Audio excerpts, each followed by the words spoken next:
दोस्तों, आज की कहानी का नाम है अकबर का साला। अकबर का साला हमेशा से ही बीरबल की जगह लेना चाहता था, लेकिन अकबर जानते थे कि बीरबल की जगह ले सके ऐसा बुद्धिमान इस संसार में कोई नहीं है। फिर भी अपने बेगम के भाई को वो सीधा ना नहीं बोल सकते थे, क्योंकि ऐसा करके वो अपनी लाडली बेगम को नाराज नहीं करना चाहते थे। इसलिए उन्होंने अपने साले साहब को एक कोयले से भरी बोरी दे दी और कहा कि जाओ और इसे हमारे राज्य के सबसे लालची सेठ दमड़ीलाल को बेचकर दिखाओ। अगर तुम ये काम कर गए तो तुम्हें बीरबल की जगह वजीर बना दूंगा। अकबर की इस अजीब शर्त को सुनकर साला अचंभे में पड़ गया। वो कोयले की बोरी लेकर तो चला गया, पर उसे पता था कि वो सेठ किसी की बातों में नहीं आने वाला। ऊपर से वो उल्टा उसे ही चुना लगा देगा। और हुआ भी यही। सेठ दमड़ीलाल ने कोयले की बोरी के बदले एक पैसा भी देने से इनकार कर दिया। बादशाह का साला मुंह लटका कर महल वापस लौट आया और अपनी हार स्वीकार कर ली।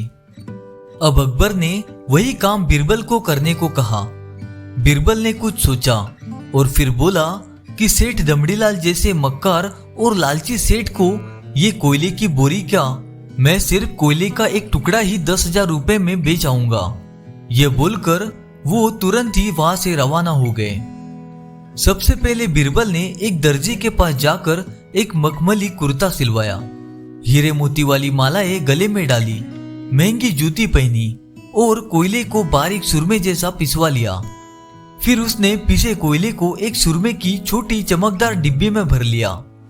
इसके बाद बीरबल ने अपना भेष बदल दिया और एक मेहमान घर में रुककर इश्तिहार दे दिया कि बगदाद से बड़े शेख आए हैं जो करिश्माई सुरमा बेचते हैं, जिसे आंखों में लगाने से मरे हुए पूर्वज दिखाई देते हैं, और यदि उन्होंने कहीं कोई धन गाड़ा है तो उसका पता बताते हैं। अब ये बात शहर में आग की तरह फैल गई। सेठ दमड़ीलाल को भी ये बात पता चली। उसने सोचा जरूर उसके पूर्वजों ने कहीं न कहीं धन गाड़ा होगा। उसने तुरंत शेख बने बीरबल से संपर्क किया और सुरमे की डिब्बी खरीदने की पेशकश की। शेख ने डिब्बी के 20,000 रुपए मांगे और मोल भाव करते करते 10,000 में बात तय हुई। पर सेठ भी होशियार था। उसने कहा, मैं अभी तुरंत ये सुरमा लगाऊंगा और अगर मुझे मेरे पूर्वज नहीं दिखे तो मैं पैसे वापस ले लूंगा। बीरबल ने कहा, बिल्कुल आप ऐसा कर सकते हैं। चलिए शहर के चौराहे पर चलिए और वहां इसे जांच लीजिए। सुरमे का चमत्कार देखने के लिए भीड़ इकट्ठा हो गई।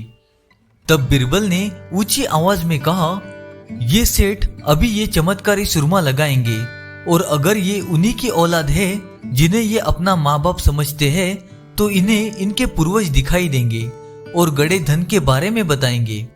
लेकिन अगर आपके माँ बाप में से किसी ने भी बेईमानी की होगी और आप उनकी असल औलाद नहीं होंगे तो आपको कुछ भी नहीं दिखेगा। और ऐसा कहते ही बीरबल ने सेठ की आंखों में सुरमा लगा दिया। फिर क्या था, सिर खुजाते हुए सेठ ने आंखें खोली। अब दिखना तो कुछ था नहीं, पर सेठ करे भी तो क्या करे। अपनी इज्जत बचाने के लिए सेठ ने 10,000 बीरबल के हाथ में थमा दिए और मुंह फुलाते हुए आगे बढ़ गए। बीरबल फौरन अकबर के पास पहुंचे और रुपए थमाते हुए सारी कहानी सुना दी। अकबर का साला बिना कुछ कहे अपने घर लौट गया और अकबर बीरबल एक दूसरे को देखकर मंद मंद मुस्कुराने लगे। इस किस्से के बाद फिर कभी अकबर के साले ने बीरबल का स्थान नहीं मांगा। कहानी समाप्त। दोस्तों, अगर आपको ये कहानी पसंद आई हो तो वीडियो को लाइक और चैनल को सब्सक्राइब करना ना भूलें।